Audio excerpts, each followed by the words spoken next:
The stagecoach rolled into Parowan, Utah, leaving a trail of dust in its wake as Liam Newbury stood anxiously at the edge of town, his weathered hands fidgeting with the brim of his hat. He'd been waiting for this day for nearly 6 months, ever since he'd placed the advertisement in that eastern newspaper seeking a bride willing to make a life in the rugged terrain of the Utah Territory. It was 1876, and at 32, Liam had spent too many years alone on his ranch just outside of Parowan. The life of a cattle rancher was demanding, and the solitude had started to wear on him. His modest success had finally afforded him the luxury of considering a wife, a companion to share his life with. The coach came to a halt, and Liam straightened his vest, running a hand through his sandy brown hair. The driver hopped down and opened the door, helping a young woman descend. Even from a distance, Liam could see something wasn't right. Her face was flushed despite the cool autumn air, and she swayed slightly as her feet touched the ground. "Miss Holcomb," Liam called, approaching cautiously. The woman turned toward his voice, and Liam was struck by her beauty despite her obvious distress. Her chestnut hair was pinned neatly beneath a small hat, though a few loose tendrils framed her face. Her dress, while simple, spoke of Eastern refinement. "Mr. Newbury." She replied, her voice barely above a whisper. "I'm Jessica Holcomb." As Liam reached her, he noticed the perspiration on her brow and the unnatural brightness in her eyes. She extended her gloved hand, but before he could take it, her knees buckled beneath her. Liam lunged forward, catching her before she hit the ground.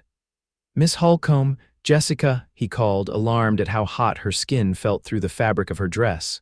"I'm terribly sorry," she murmured, struggling to keep her eyes open. The journey was quite taxing.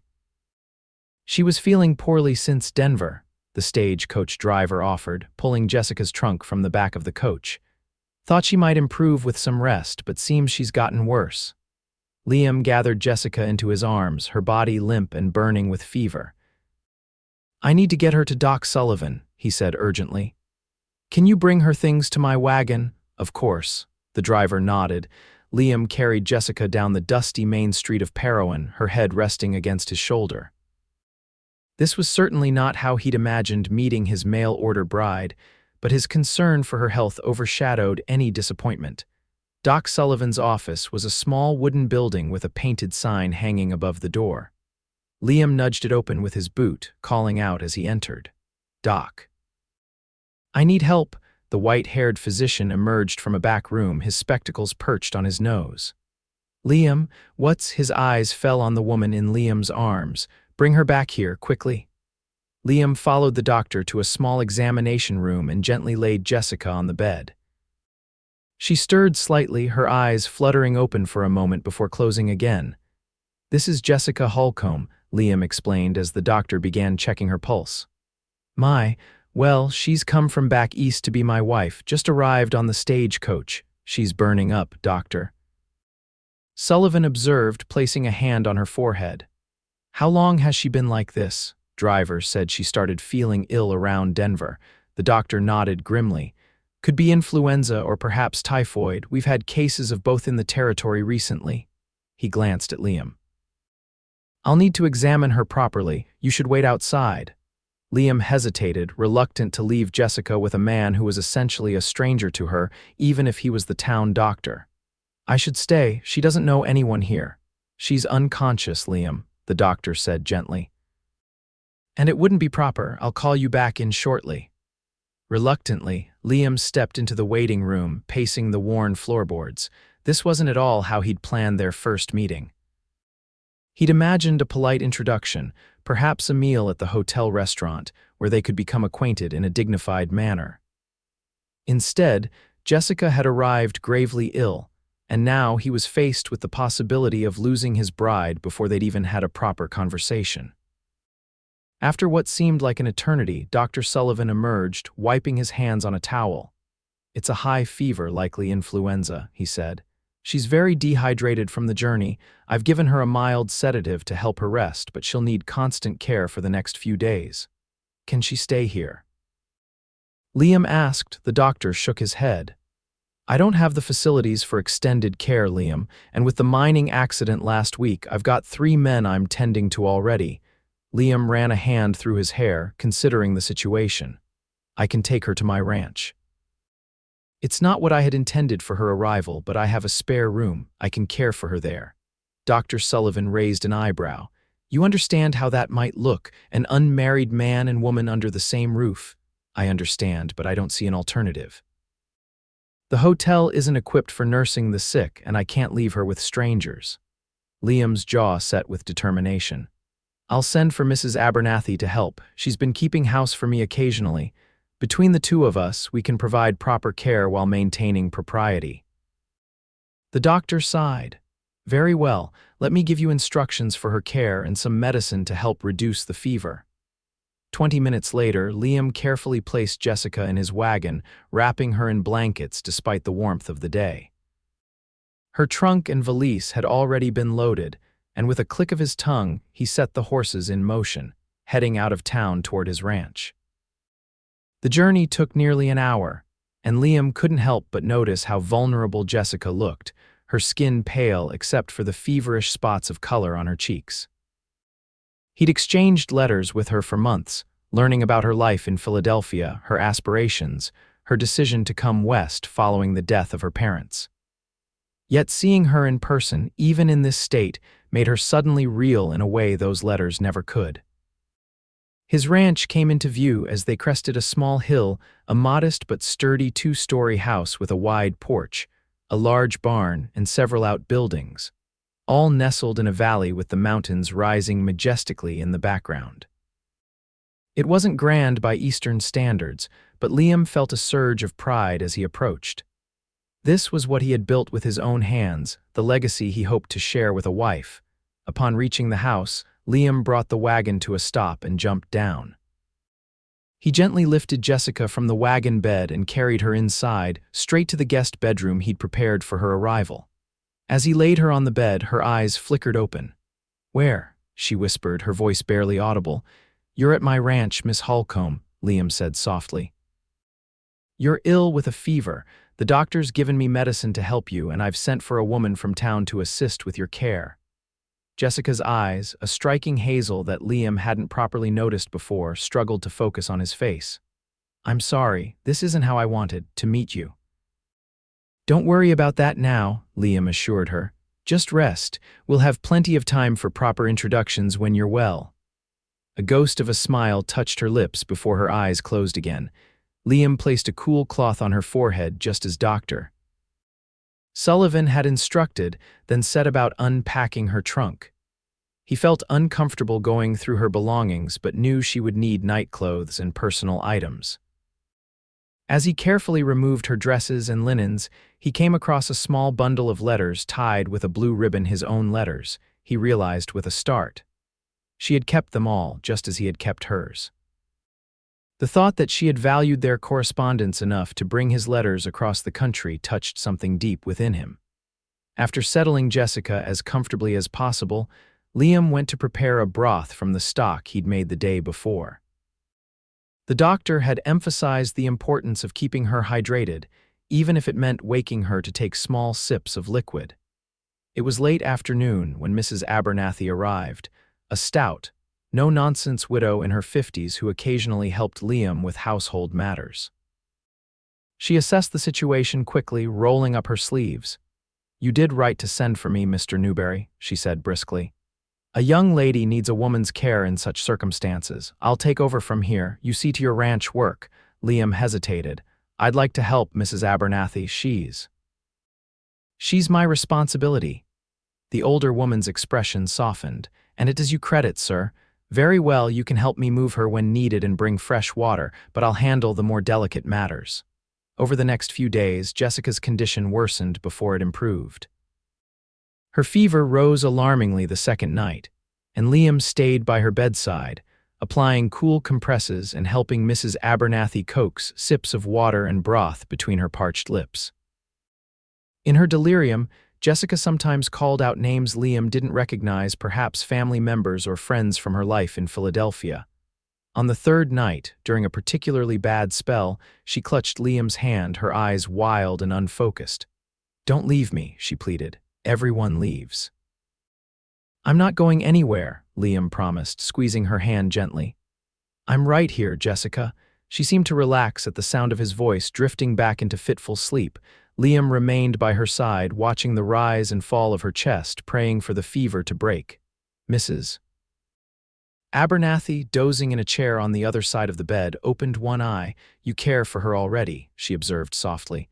"And you barely know the girl." Liam didn't deny it. "I know her better than you might think. We've been corresponding for months.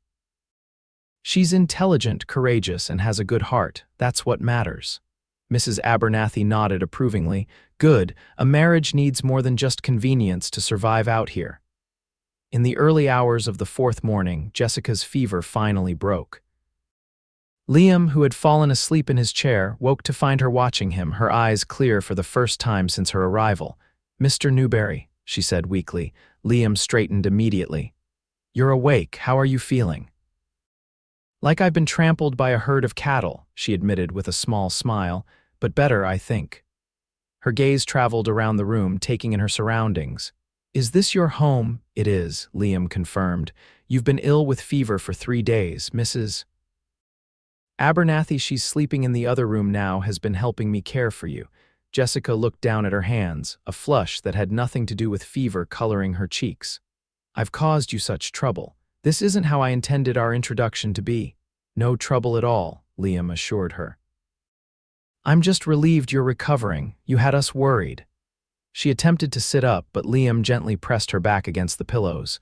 "Don't try to get up yet. Doctor's orders. You need to regain your strength." "Doctor's orders and Mr. Newbury's insistence," she replied with a hint of teasing in her voice. "You're as stubborn as your letters suggested." Liam laughed, surprised and pleased by her spirit. "And you're as forthright as yours indicated." "I'm glad to see your illness hasn't dampened that quality." Their eyes met, and for a moment, Liam felt a connection that transcended the unusual circumstances of their meeting. Here was the woman he'd been writing to all these months, the woman whose words had given him hope for a different kind of future. "Thank you for taking care of me," Jessica said softly. "I know this isn't what you signed up for when you advertised for a bride." "Actually," Liam replied, "I advertised for a partner, someone to share my life with in sickness and in health, so I'd say this is exactly what I signed up for." Her smile widened, though he could see she was already tiring. "You should rest more," he said, rising from his chair. "I'll bring you some broth when you wake." Jessica nodded, her eyes already drifting closed. "Will you tell me about your ranch later? I'd like to know about my new home."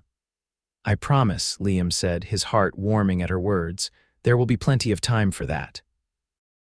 Over the next few days, Jessica's strength gradually returned. Mrs. Abernathy continued to stay at the ranch, but as Jessica improved, Liam found more opportunities to sit with her and talk. They began to bridge the gap between the people they had portrayed in their letters and who they truly were.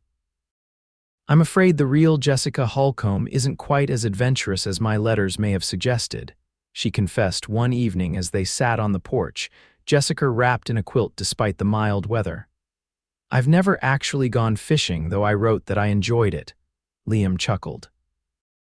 "And I may have exaggerated the size of my cattle herd. I'm doing well, but I'm not the cattle baron I might have implied." Jessica's laughter joined his. "We were both trying to impress each other, it seems." "Does the reality disappoint you?" Liam asked, suddenly serious. She gazed out at the sunset, painting the mountains in brilliant hues of orange and pink. "No," she said thoughtfully. "Your letters told me about your ranch and your accomplishments, but they also revealed your character, your honesty, your determination, your kindness. The past week has only confirmed what I already believed about you." Liam felt a warmth that had nothing to do with the evening sun. "And you, Miss Holcomb, have shown remarkable courage and resilience. Not many Eastern ladies would handle being gravely ill in a strange place with such grace." Jessica turned to him, her expression earnest. "Mr. Newbury, Liam, I think we should discuss our arrangement. My illness has changed things." "If you feel that, If you're about to suggest that I might want to reconsider our marriage because you arrived with a fever, let me stop you right there," Liam interrupted gently. "If anything, these past days have only strengthened my conviction that you are the woman I want to share my life with." Her eyes widened. "Truly, even after seeing me at my worst, especially after that," he affirmed. "But I don't want you to feel obligated by our previous agreement. You've barely seen the territory, let alone had time to decide if I am what you want." Jessica was quiet for a moment, her fingers tracing patterns on the quilt. "Before I left Philadelphia, my aunt tried to dissuade me. She said I was being foolish, that I couldn't possibly know what kind of man you were from a few letters, but I felt I knew your heart." She looked up at him. "And now, having met you, having seen how you've cared for me without complaint or expectation, I'm more certain than ever." Liam reached across the space between their chairs and took her hand. "Then perhaps, when you're fully recovered, we could speak to Reverend Davies about a simple ceremony." "Unless you'd prefer something more elaborate," Jessica shook her head. "Simple suits me fine.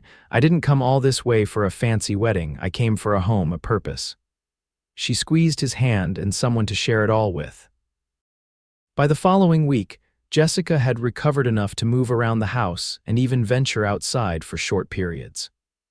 Mrs. Abernathy, satisfied that propriety would be maintained, returned to town with a promise to help prepare for the wedding. Liam insisted that Jessica continue to occupy the guest room while he slept in the small room off the kitchen that had originally been a pantry. One morning, Liam found Jessica in the kitchen, attempting to prepare breakfast. She was still pale, but there was a determined set to her jaw as she wrestled with the wood stove. "What are you doing?" Liam asked, alarmed. "You shouldn't be exerting yourself." Jessica turned, a smudge of soot on her cheek. "I'm trying to cook breakfast for you. You've been taking care of me for almost 2 weeks. It's time I started pulling my weight around here." "Jessica," Liam said gently, taking the poker from her hand, "you don't need to prove anything to me. Your health comes first." "I'm not an invalid anymore," she insisted, though her breathing was faster than it should have been from such a simple task. "And I can't expect you to continue serving me meals in bed indefinitely." Liam guided her to a chair at the kitchen table. "How about a compromise? You can keep me company while I cook, and you can tell me exactly how you like your eggs. That way you're helping but not risking a relapse." She wanted to argue he could see it in her eyes, but finally she nodded. "Very well, but tomorrow I'm helping more directly." "We'll see," Liam replied diplomatically, hiding a smile as he turned to the stove.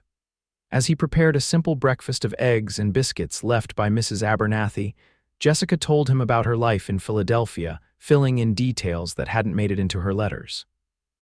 She was an only child, orphaned when influenza took both her parents within a week of each other. She had lived briefly with her aunt, but the arrangement had been strained.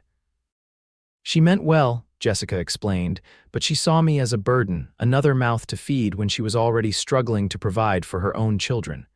When I saw your advertisement in the newspaper, it seemed like providence."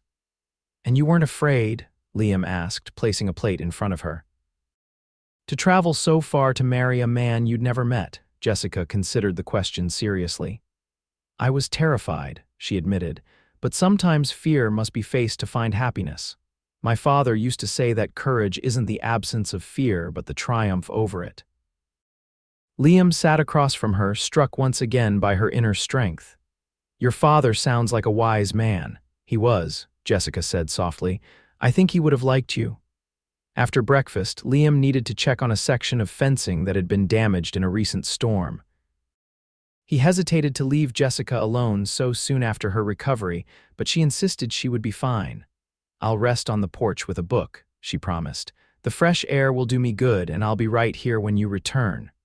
Reluctantly, Liam saddled his horse and rode out to the north pasture.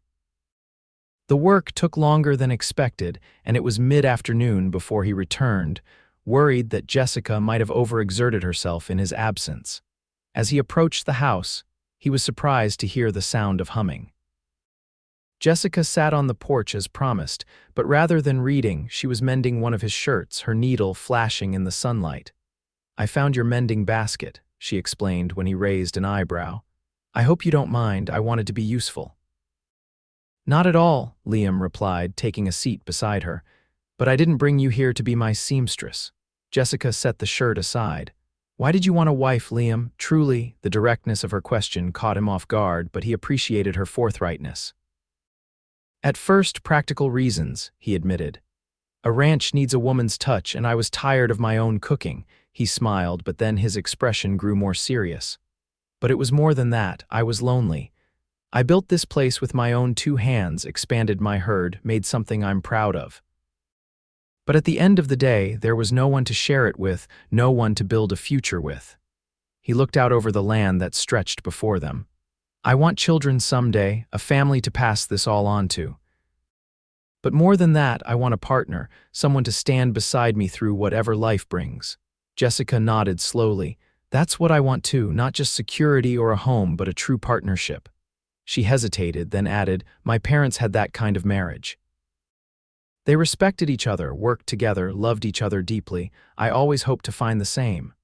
Their eyes met, and Liam felt something shift between them, a deepening of the connection they'd been building.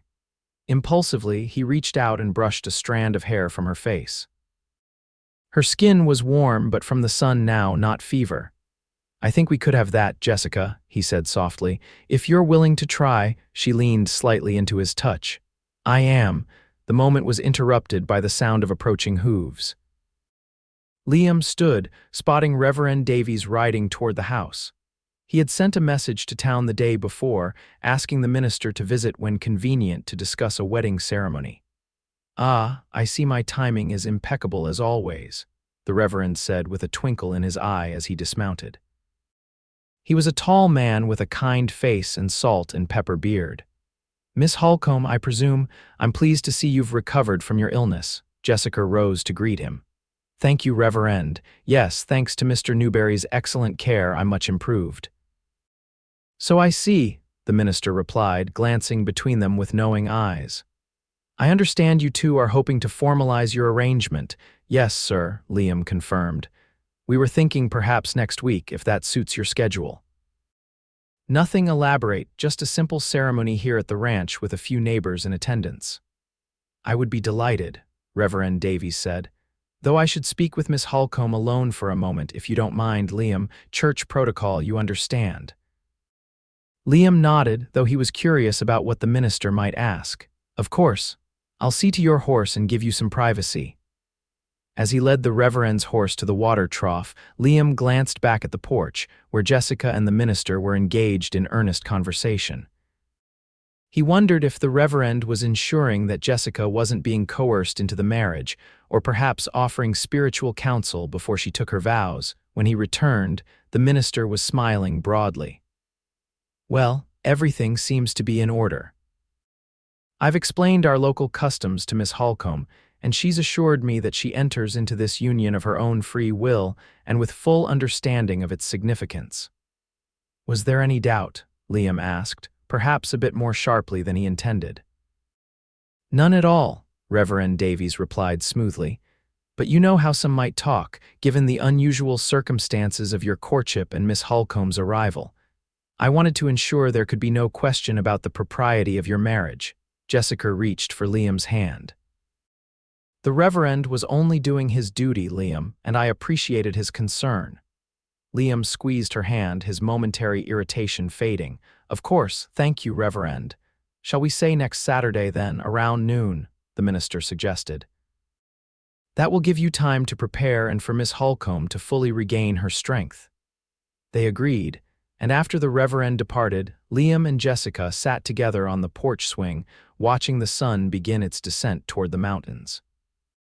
The ranch was peaceful, cattle grazing in the distance, a hawk circling lazily overhead. Are you certain about this, Jessica? Liam asked after a comfortable silence. Marrying me, living here, it's so different from Philadelphia. I'm certain, she replied without hesitation. Are you having doubts? Liam shook his head. Not doubts, just, I want you to be happy here. The life of a rancher's wife isn't easy. Few worthwhile things are easy, Jessica observed, and happiness isn't found in ease but in purpose and love. She turned to face him more directly. Do you think we could have love, Liam? Not just partnership or companionship, but real love? Her candor took his breath away. I think, he said carefully, that I'm already halfway there, and with time I believe we could have something truly special. Jessica's smile was like sunrise breaking over the mountains. I think so too.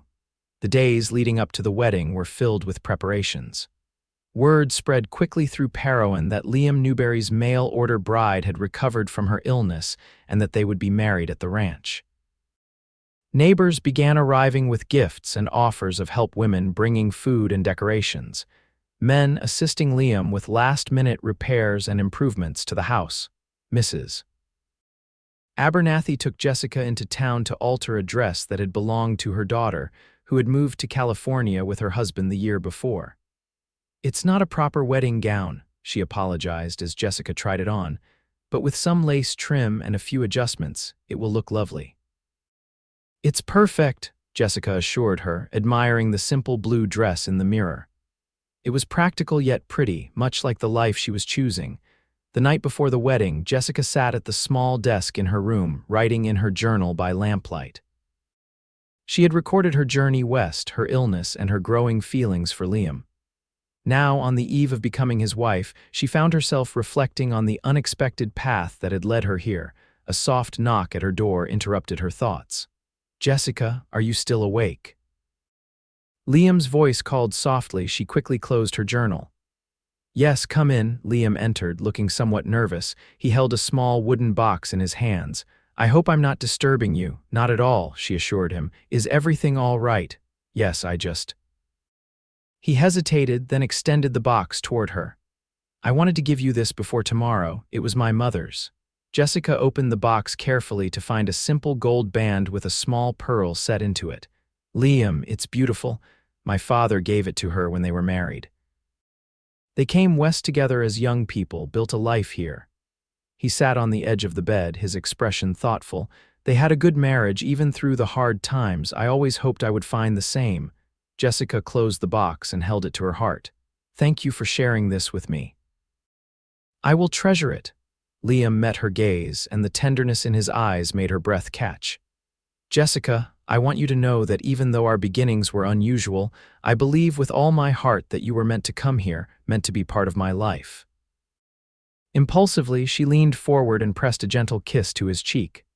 "I believe that too." He looked momentarily stunned, then a slow smile spread across his face. "I should let you rest. Tomorrow is a big day." As he rose to leave, Jessica called after him, "Liam, I'm glad I came west. Even with the fever and everything else, I wouldn't change a thing." His smile deepened. "Neither would I."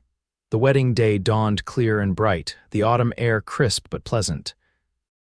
By mid-morning, the ranch was bustling with activity as the women of Parowan helped prepare the yard for the ceremony and set up tables for the celebration afterward. In the guest room that had been hers since her arrival, Jessica dressed with Mrs. Abernathy's help, her hands trembling slightly as she pinned up her hair. "Nervous, dear?" the older woman asked kindly. "A little," Jessica admitted. "It's happening so quickly." Mrs. Abernathy patted her shoulder. "Sometimes the quickest decisions are the surest ones. And I've seen how that man looks at you like you're the sunrise after a long, dark night." Jessica blushed. "He's been so good to me. I want to be a good wife to him." "You will be," Mrs. Abernathy assured her. "Just remember that marriage is about walking together through whatever comes. The good Lord sends us trials and blessings alike, and facing them together is what makes a marriage strong." At noon, Jessica stood inside the house, peering through the window at the gathered guests, nearly 30 people, more than she'd expected. Liam waited near the reverend under a simple arch made of branches twined with wildflowers. He wore his best clothes and had trimmed his beard, but it was the expression on his face, hopeful, nervous, joyful, that made her heart swell. A knock at the door announced Dr. Sullivan, who had come to escort her in the absence of her father. "Ready, Miss Holcomb, or should I say the soon-to-be Mrs. Newbury?" Jessica took a deep breath. "I'm ready." The ceremony itself was brief but meaningful. Standing before their neighbors and friends, Jessica and Liam exchanged vows, promising to love, honor, and cherish one another for the rest of their days. When Liam slipped his mother's ring onto her finger, his hands were as steady as his voice. I now pronounce you husband and wife, Reverend Davies declared. Liam, you may kiss your bride. For a moment they both hesitated. They had never kissed before, had barely touched beyond the most innocent of gestures. Then Liam leaned forward, his eyes asking permission, and Jessica nodded almost imperceptibly. Their lips met in a gentle, sweet kiss that held the promise of deeper passion to come. The celebration lasted well into the evening, with music and dancing, food and laughter. Jessica was introduced to so many people that the names and faces began to blur together, but she was touched by the warmth of their welcome. These people, strangers just hours before, were now her community, her neighbors, her friends. As the sun began to set, Liam found her sitting alone for a moment, watching the dancers. "Are you tired?" he asked with concern. "You're still recovering. We can send everyone home if you need to rest." Jessica smiled up at him. "I'm fine, truly, just taking it all in." She patted the bench beside her. "Sit with me for a moment." Liam sat, his shoulder brushing against hers. "Are you happy, Mrs. Newbury?" The name still felt new and wonderful. "Very happy, Mr. Newbury." He took her hand, his thumb brushing over the ring he'd placed there. "I want to make you happy, Jessica, every day." She leaned her head against his shoulder. "And I want the same for you." Later, after the guests had departed and they were alone in the house for the first time as husband and wife, there was a moment of uncertainty. Liam had prepared the main bedroom for them both, but he was acutely aware of Jessica's recent illness and their still developing relationship. "I can sleep in the other room tonight," he offered as they stood in the hallway between the two bedrooms, "if you'd prefer to ease into things." Jessica considered his offer, appreciating his sensitivity. "Thank you for that, but I think I would like to begin as we mean to go on, as husband and wife." Liam's expression was a mixture of relief and anticipation. "Are you certain?" "I am," she said, taking his hand and leading him toward their bedroom. "We've waited long enough, don't you think?" Later, as they lay together in the quiet darkness, Jessica nestled against Liam's side, his arm wrapped protectively around her. Outside, the vast Utah sky was filled with stars, and the occasional lowing of cattle drifted on the night breeze. "What are you thinking?" Liam asked, his fingers tracing lazy patterns on her shoulder.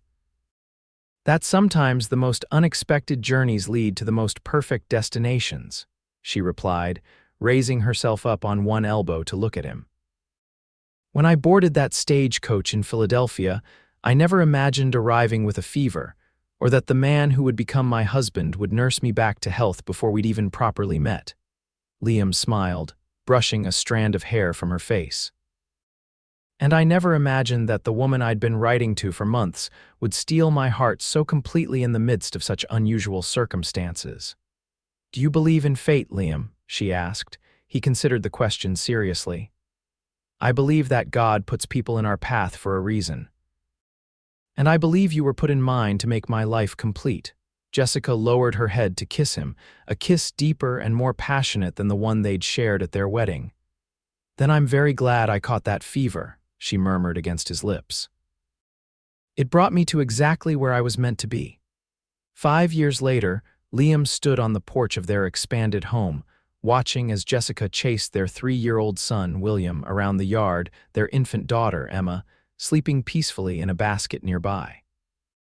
The ranch had prospered under their joint care. Jessica's Eastern education had proven invaluable in keeping the books and corresponding with cattle buyers, while Liam's practical knowledge and hard work had increased their herds substantially. They had weathered hardships, of course a harsh winter that claimed some of their livestock, a difficult first pregnancy that had frightened Liam more than anything in his life, disputes with neighboring ranchers over water rights. But through it all, their partnership had only grown stronger, their love deeper. As Jessica caught William and tickled him until he squealed with laughter, Liam's heart swelled with gratitude. How fortunate he had been that day when the stagecoach had arrived carrying his feverish bride-to-be. What might have seemed like misfortune had been the beginning of the greatest blessing of his life. Jessica looked up, catching his eye, and smiled that same radiant smile that had captivated him even when she was ill. She whispered something to William, who immediately ran toward the porch. "Papa." The boy called, his small legs pumping. Mama says to tell you she loves you, Liam laughed, scooping his son into his arms. Does she now? And what do you think about that, young man? William wrinkled his nose. I think it's silly when you and Mama make those eyes at each other. One day, Liam assured him, you won't think it's silly at all. Jessica joined them on the porch, checking on Emma before slipping her arm around Liam's waist.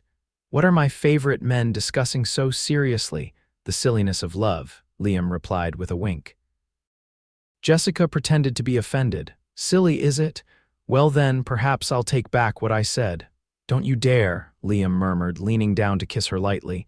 Not when I've gotten so used to hearing it. As the sun began to set over their land, painting the sky in brilliant hues of gold and crimson, the Newbury family stood together on their porch, a testament to the power of unexpected beginnings and the enduring strength of love that grows through adversity. From a fever to a family, their journey had been neither conventional nor easy, but it had led them exactly where they were meant to be together.